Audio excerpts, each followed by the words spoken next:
स्वागत है दोस्तों हमारे YouTube channel mission selection academy पर, जहां पर मैं आपके लिए लेकर के आया हूं बहुत ही महत्वपूर्ण टॉपिक जेटेट 2025 के लिए सब्जेक्ट पेडागोजी को लेकर के, जिसका जो है पार्ट है बाल विकास। और बाल विकास चैप्टर से MCQ टाइप्स का मैं बहुत ही महत्वपूर्ण सवाल आपके लिए लेकर के आया हूं। उसको आप देखेंगे और समझेंगे, और समझने के बाद जो है सो हमको फीडबैक देने का प्रयास करेंगे। ये मेरा पहला क्लास है और आगे आप हमारा साथ देंगे, मेरा हौसला अफजाई करेंगे, तो मैं आपके लिए बहुत ही बेहतर कंटेंट लेकर के आने वाला हूँ। तो सबसे पहले मैं आज आपको जानकारी दे दूँ कि आपको इस चैनल से जुड़ने के साथ साथ में आप ऑफलाइन क्लास के माध्यम से भी चैनल्स आप हमारे क्लास से जुड़ सकते हैं। इसका फ़ी का स्ट्रक्चर यहाँ पे आपके लिए देखिए सामने दिया हुआ है।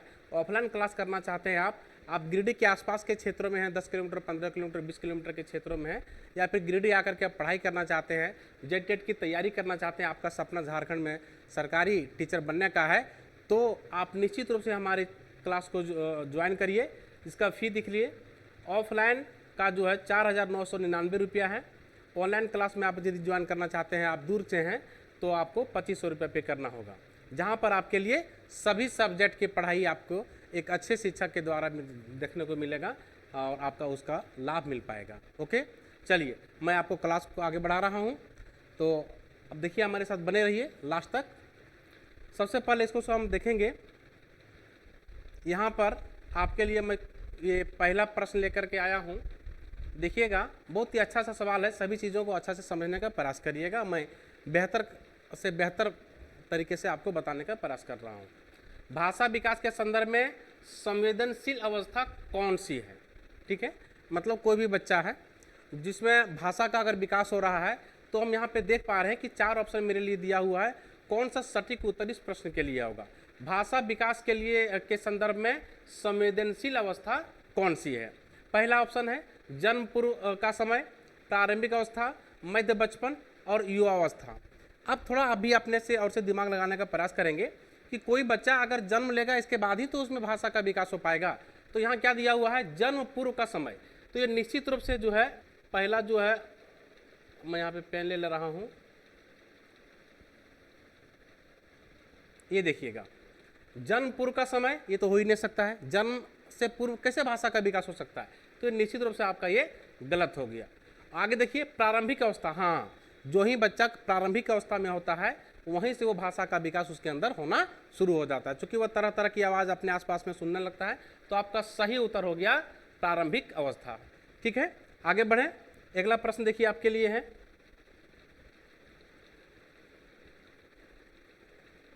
देखिए अगला सवाल है, किसके सिद्धांत में भाषा बच्चों के संज्ञानात्मक विकास में महत्वपूर्ण भूमिका निभाती है? किसके सिद्धांत में भाषा का बच्चों के संज्ञानात्मक विकास में महत्वपूर्ण भूमिका निभाती है? अब देखिएगा, जो ही आ गया भाषा, ये हो गया भाषा, जो ही भाषा देख पा रहे हैं, तो इसका उत्तर हो जाएगा लेव वायोगोत्स्की। बहुत ही जो है सो बेहतर तरीके से इसने विकास का अपना थ्योरम दिया है, सिद्धांत दिया है। इसमें से संज्ञानात्मक अगर आप देखेंगे तो आपके लिए पियाजे उत्तर हो जाएगा, लेकिन उसके पहले यहाँ भाषा का भी तो जिक्र है, इसलिए इस प्रश्न का उत्तर ये ना करके आपको ये करना है, लेव वायोगोत्स्की के बारे में जो है सो आपको सही टिक लगाना है। ओके, तो इसका उत्तर क्या हो जाएगा? लेव वायोगोत्स्की। अगले प्रश्न की ओर बढ़े। छोटे छोटे बच्चों को बोलने तथा 3 पहियों की साइकिल चलाना यह कार्य किस अवस्था में होता है? छोटा छोटा बच्चा जब बोलना शुरू करता है, और आप देखते होंगे एक छोटा सा बच्चा होता है तो उसको हम लोग जो है लकड़ी का एक छोटा सा पहिया दे देते हैं, जिससे वो चलने सीखता है, उसको पकड़ के चलता है, वो चलने सीखता है। आप अपने गांव तरफ देखते होंगे। ठीक है, तो वो जो होता है वो कौन सी अवस्था में होता है? शैशवावस्था में, बाल्यावस्था में, किशोरावस्था में, या फिर प्रौढ़ावस्था में? अब यहाँ पे देखिएगा, शिशु तो 2 साल तक का होता है, इसलिए इसको शैशवावस्था में हम लोग नहीं लेंगे। शैशवावस्था के बाद का जो अवस्था होता है वहाँ पे जो होता है ये बाल्यावस्था इसको बोल सकते हैं। यहाँ से वो चलना शुरू करता है, और इसका उत्तर ये हो सकता है बाल्यावस्था। ये सही उत्तर हो गया। ठीक है, शैशवावस्था में थोड़ा सा इसका भी जिक्र है, लेकिन सही उत्तर बाल्यावस्था होगा। ठीक है, आगे बढ़ते हैं अगले सवाल की ओर।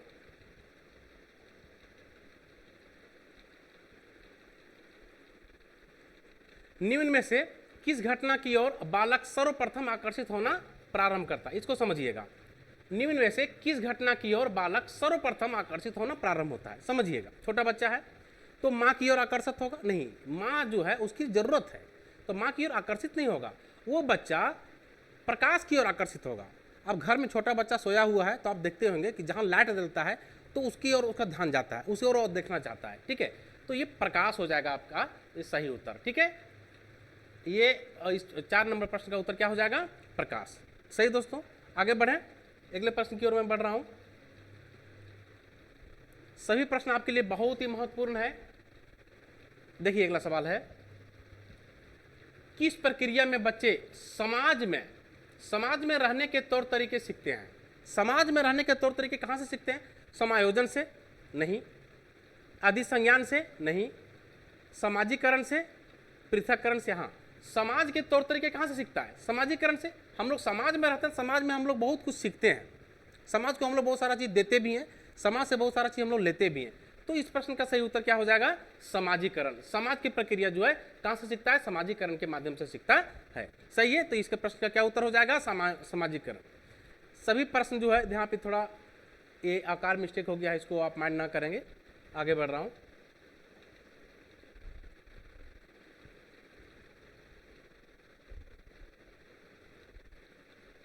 अगला प्रश्न देखिए, नैतिक तर्क का अवस्था सिद्धांत किसने स्पष्ट किया? नैतिक तर्क, तो जहां पर आपका नैतिक शब्द देखने को मिलेगा तो यहाँ पे बहुत सारे ये सभी जो है विद्वान ने दे करके रखा है अपना अपना सिद्धांत। तो नैतिक तर्क के बारे में जो है चर्चा करेंगे तो हमको कोहल वर्ग देखने को मिलेगा। आप जब बीएड और डीएलएड कर रहे होंगे तो आप इन सभी सारे विद्वानों के बारे में आप अच्छे तरीके से पढ़े होंगे। कोहल वर्ग, एरिक्सन ने किस चीज़ का सिद्धांत दिया, फ्रायड ने किस चीज़ का सिद्धांत दिया, पावलाव ने किस चीज़ का सिद्धांत दिया। और इसको जब डिटेल्स में एक एक चैप्टर के बारे में बताएंगे, जब हम पढ़ाएंगे तो और अच्छे तरीके से इसको मैं एक्सप्लेन करूंगा, जहां से आपको इतना अच्छा तरीका से याद हो जाएगा कि आप फिर कभी भूलेंगे नहीं और एग्जाम में आपका निश्चित रूप से सभी प्रश्न का उत्तर आप सही करके ही आएंगे। तो अभी मैं एमसीक्यू लेकर के आया हूँ और एक साथ निश्चित रूप से टॉपिक लेकर के आया हूँ, इसीलिए चीज़ों को मैं एमसीक्यू के रूप में आप देखिए, इसको समझिए, ठीक है। चलिए अगला प्रश्न की ओर हम लोग बढ़ते हैं। ये रहा 8वां प्रश्न आज का। तो इसको देखिए, वंशानुक्रम से संबंधित प्रयोग चूहों पर किसने किया? हाँ, चूहों पर। एक चीज़ों को समझिएगा, बहुत सारे विद्वान ने क्या किया है, अलग अलग जीव, अलग अलग जानवरों के माध्यम से हम सभी को बताने का प्रयास किया, उस पर उसने शोध किया। शोध करने के बाद उसने हम सभी को ये थ्योरम दिया, सिद्धांत दिया कि जो है सो बाल विकास के माध्यम से कोई भी बच्चा सीखता है कैसे, अधिगम। हाँ ठीक है, तो वंशानुक्रम से संबंधित प्रयोग चूहों पर किसने किया? तो चूहों पर किया, देखिएगा ये ऑप्शन दिया हुआ, कार्ल पियर्सन ने, फ्रांसिस गैल्टन ने, मेंटल ने, पावलाव ने। इनमें से 9-10 में आप मेंटल के बारे में पढ़े हैं, जिसने मटर के दाने पर इसने जो है अपना सिद्धांत प्रतिपादित किया था। इस प्रश्न का उत्तर चूहों के बारे में है, चूहों के बारे में है, तो चूहा में हो जाएगा कार्ल पियर्सन, नहीं फ्रांसिस गैल्टन होगा सही उत्तर आपका, ठीक है, फ्रांसिस गैल्टन, ये आपका सही उत्तर हो जाएगा। ओके, आगे बढ़ते हैं।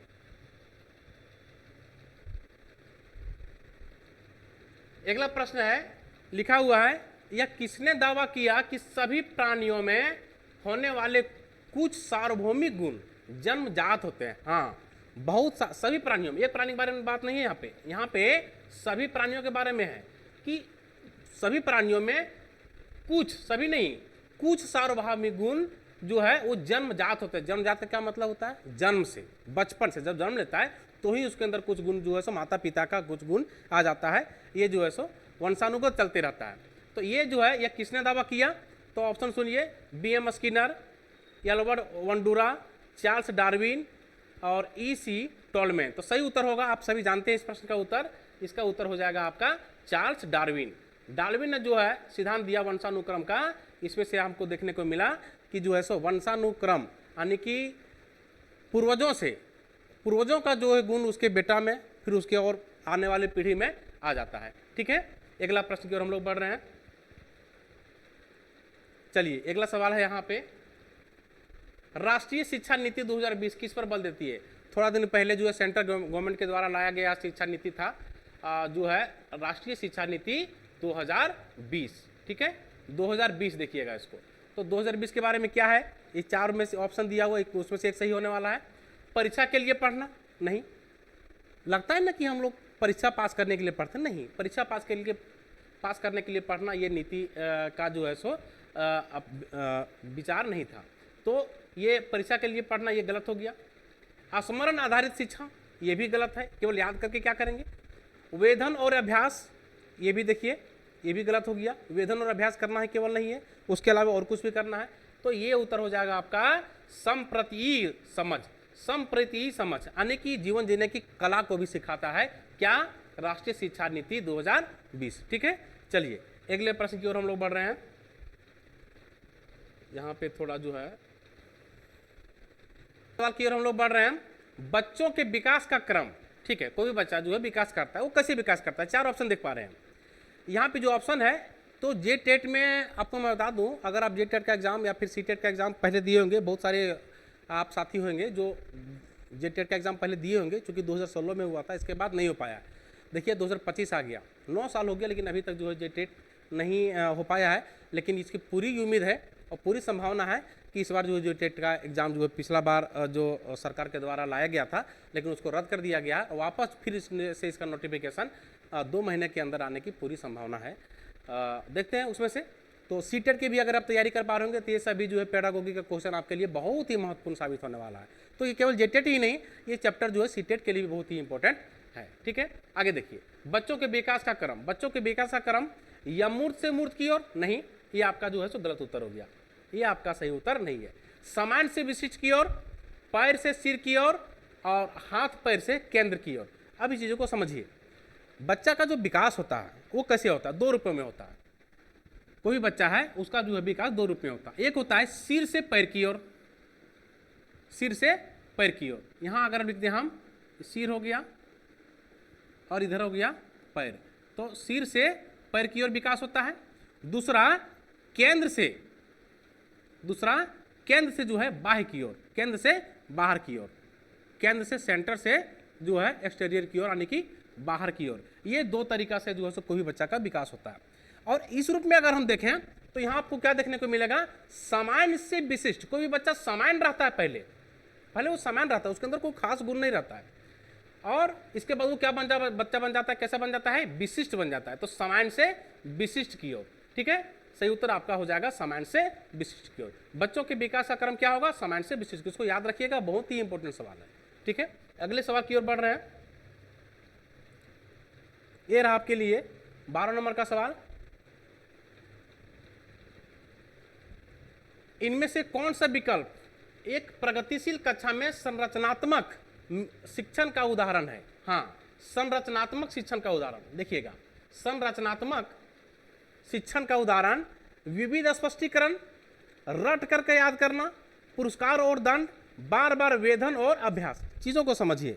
आप सभी हैं, अपने पढ़ते होंगे या फिर बच्चे को पढ़ाते होंगे कहीं अगर, तो इसको आप किस रूप में देखते हैं, किस रूप में उसको आप लेते हैं।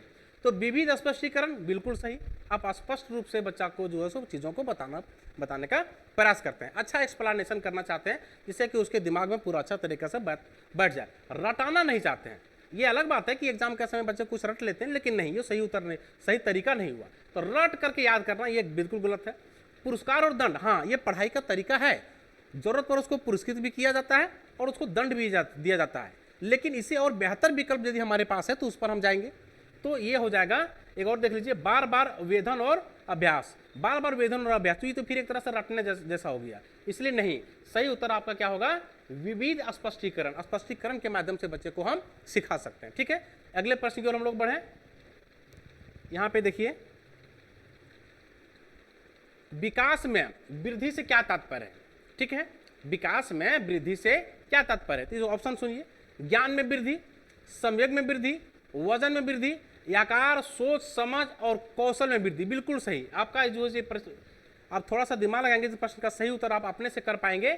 आकार, सोच, समझ और कौशल, ये सभी चीज़ों में वृद्धि को हम लोग वृद्धि बोल सकते हैं। केवल एक चीज़ में वृद्धि को हम लोग वृद्धि नहीं बोलते, सभी चीज़ों में वृद्धि को हम लोग वृद्धि बोलेंगे। ठीक है, चूंकि अगर ये ऑप्शन ना रहता तो हम लोग इधर जाते, ज्ञान में वृद्धि में जाते, संवेग में वृद्धि में जाते, वजन में वृद्धि में जाते, लेकिन चूंकि यहाँ सारा कुछ दिया हुआ है, इसीलिए ये ऑप्शन ज़्यादा कारगर है, ज़्यादा बेहतर है। सही उत्तर क्या हो जाएगा, ऑप्शन नंबर घ। ठीक है, आगे बढ़ते हैं अगले सवाल की ओर। तनाव और क्रोध की अवस्था। ठीक है, आप भी जानते हो कि कभी कभी हम लोग बोलते हैं ना कि जो मूड खराब है, दिमाग ठीक नहीं है, इसका मतलब क्या है, या तो किसी मेंटल प्रेशर में आप हैं, जिस कारण से भी हो सकता है, तो तनाव में आप हैं, आप यहाँ पे तनाव में हैं, या फिर आपके साथ जो है आपको बहुत क्रोध आ रहा है, गुस्सा आ रहा है अधिक से अधिक। ठीक है, आप बहुत अधिक एंगर हैं, तो ये जो प्रक्रिया होता है, ये अवस्था होता है कि कौन सा अवस्था में ज़्यादा पाया जाता है, चीज़ों को समझिएगा। शैशवावस्था में किस चीज़ का तनाव, किस चीज़ की उसको कमी है, नहीं, किसी चीज़ की कमी नहीं है, उसको तो भूख लगता है, बस रोने लगता है, फिर माँ जो उसको दूध पिलाती है, बात खत्म, ये नहीं होगा। ठीक है, ये आपका जो है नहीं होगा। आगे देखिए किशोरावस्था, जो किशोरावस्था होता है, देखिए इससे पहले आगे बढ़े बाल्यावस्था, तो शैशवावस्था के बाद बाल्यावस्था। बाल्यावस्था क्या चाहिए, खाना चाहिए, खिलौना चाहिए, दोनों मिल गया तो इसका तनाव खत्म, ये तो नहीं होगा। आगे देखिए वृद्धावस्था, वृद्धावस्था जो होता है उसमें तनाव थोड़ा होता है और क्रोध भी होता है, लेकिन बहुत हद तक संतुष्टि भी होता है, इसीलिए इसको भी हम लोग न जाएंगे। ये किशोरावस्था जो होता है, जिसको हम लोग टीनेजर बोलते हैं, ठीक है, टीनेजर आप जानते होंगे। टीनेजर का जो अवस्था होता है, यहाँ पे बच्चा जो होता है वो उसका जो है एज बढ़ने के साथ साथ में उसका बॉडी में भी डेवलप होने लगता है, थिंकिंग में भी डेवलप होने लगता है, वहाँ पे उसको बहुत अधिक क्रोध भी आ जाएगा बात बात पर, मानसिक कभी कभी तनाव में भी आता है। ठीक है, तो ये चीज़ है, तो तनाव और क्रोध की अवस्था जो होता है वो किशोरावस्था में ज़्यादा पाया जाता है, तो सही उत्तर क्या हो जाएगा, किशोरावस्था। सही है, अगले प्रश्न की ओर आगे बढ़ रहे हैं। ये रहा आपका अगला सवाल, बालक का विकास किसका परिणाम है। ठीक है, कोई भी बालक है उसका विकास जो होता है वो किसके परिणाम से होता है। तो अभी थोड़ा देर पहले प्रश्न हम लोग पढ़ रहे थे जो ग्रेगर मेंडल के द्वारा दिया गया था, वो हम लोग ये है कि वंशानुक्रम, पिता का गुण जो है बेटा में होता है, उसका भी गुण उसका बेटा में होता है, इस प्रकार का हम लोग चीज़ों को जो है सो देखते हैं। तो एक वंशानुक्रम है, वंश के आधार पर वंशानुक्रम सही है, ये हो सकता है, सही उत्तर है ये।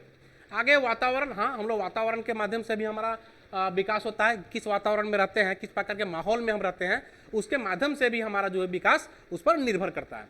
तो ये दोनों सही है, लेकिन अगले ऑप्शन में देखिए यहाँ पे वंशानुक्रम भी है और वातावरण भी, तो ये दोनों से ज़्यादा उत्तर बेहतर आपका ग नंबर का हो जाएगा। सही है दोस्तों, तो ये हो जाएगा वंशानुक्रम व वातावरण की अंतःक्रिया का। ठीक है, आर्थिक कारणों का कोई मतलब नहीं है, बहुत अधिक मतलब नहीं, थोड़ा बहुत मतलब है, लेकिन इससे अच्छा आपको ऑप्शन यहाँ पे मिल चुका है, इसलिए आपका ये उत्तर आपका हो गया वंशानुक्रम व वातावरण की अंतःक्रिया का। ठीक है, अगले प्रश्न की ओर हम लोग बढ़ रहे हैं।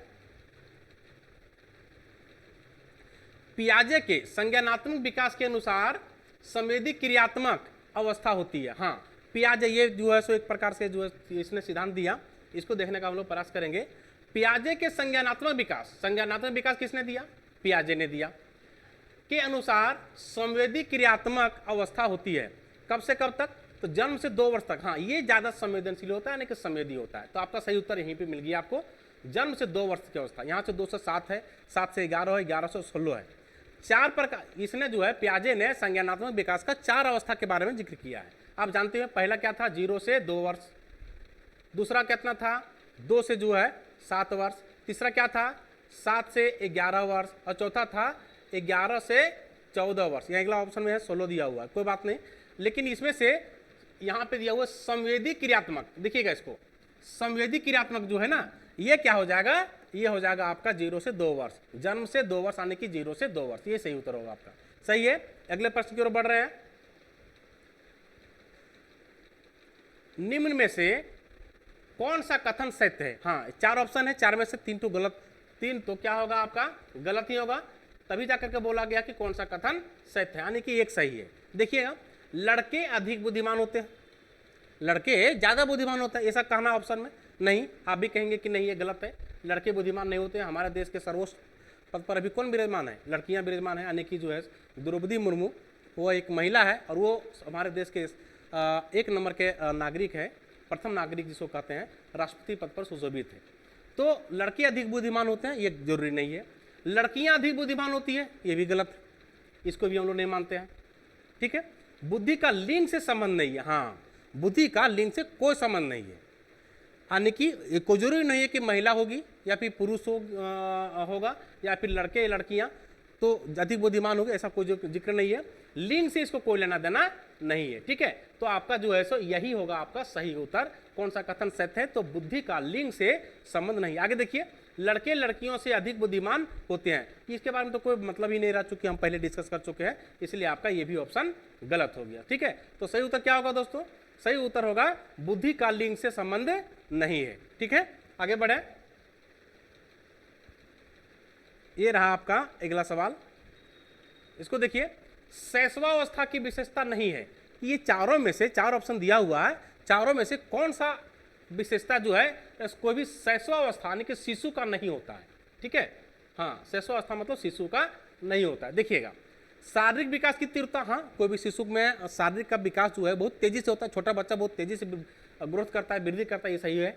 आगे देखिएगा, दूसरों पर निर्भरता, हाँ, छोटा बच्चा दूसरों पर निर्भर होता है। छोटा बच्चा खुद से न तो भोजन कर सकता है, न खुद से कपड़ा पहन सकता है, न खुद से नहा धो सकता है, इसलिए दूसरों पर निर्भरता उसको होता है, तो निश्चित रूप से ये भी सही है।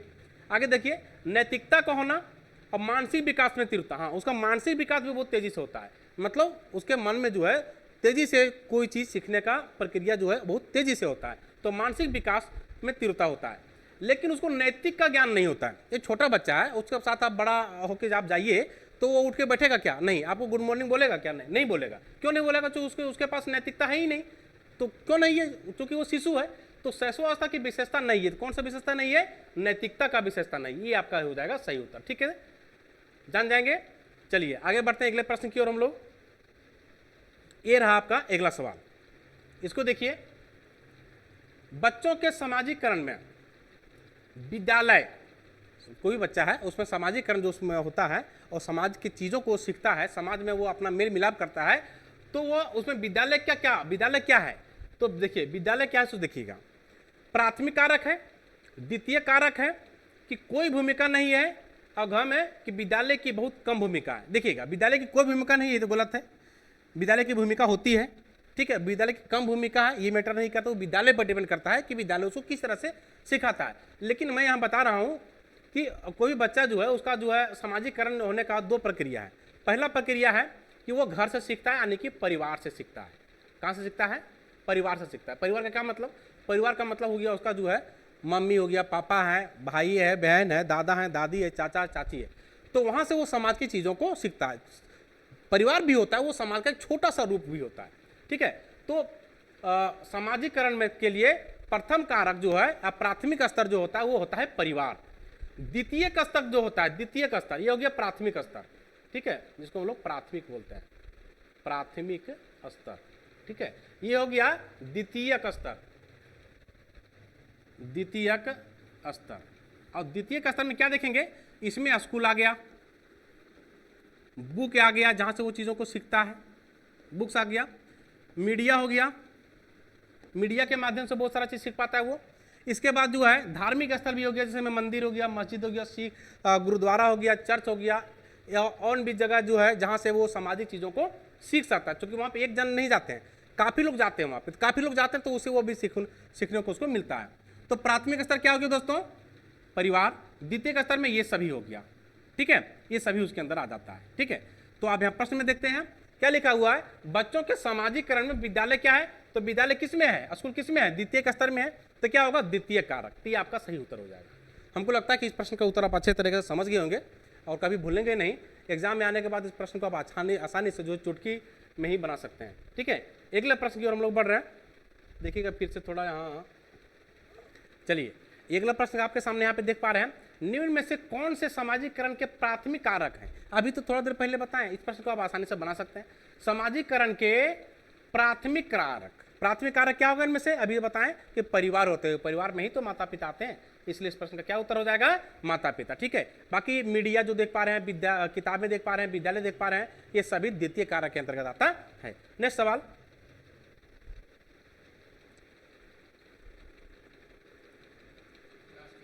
गर्भ में बाल कितने दिन लगते हैं? आपके लिए 400 ऑप्शन है और हमें लगता है कि बहुत आसान सा सवाल है। इस सवाल का उत्तर जो है आपको खुद बताना है, कमेंट करके आप जरूर बताइएगा। ठीक है, तो कैसा रहा आपके लिए ये क्लास, आप कमेंट करके बताइएगा और इस चैनल को आप सब्सक्राइब करने का प्रयास करिए और अपने दोस्तों को शेयर करिए, लाइक करिए, और इससे कि हम लोग का जो है हौसला बढ़े और हम लोग और अच्छे तरीके से आपके लिए अगला कंटेंट लेकर के आए हैं।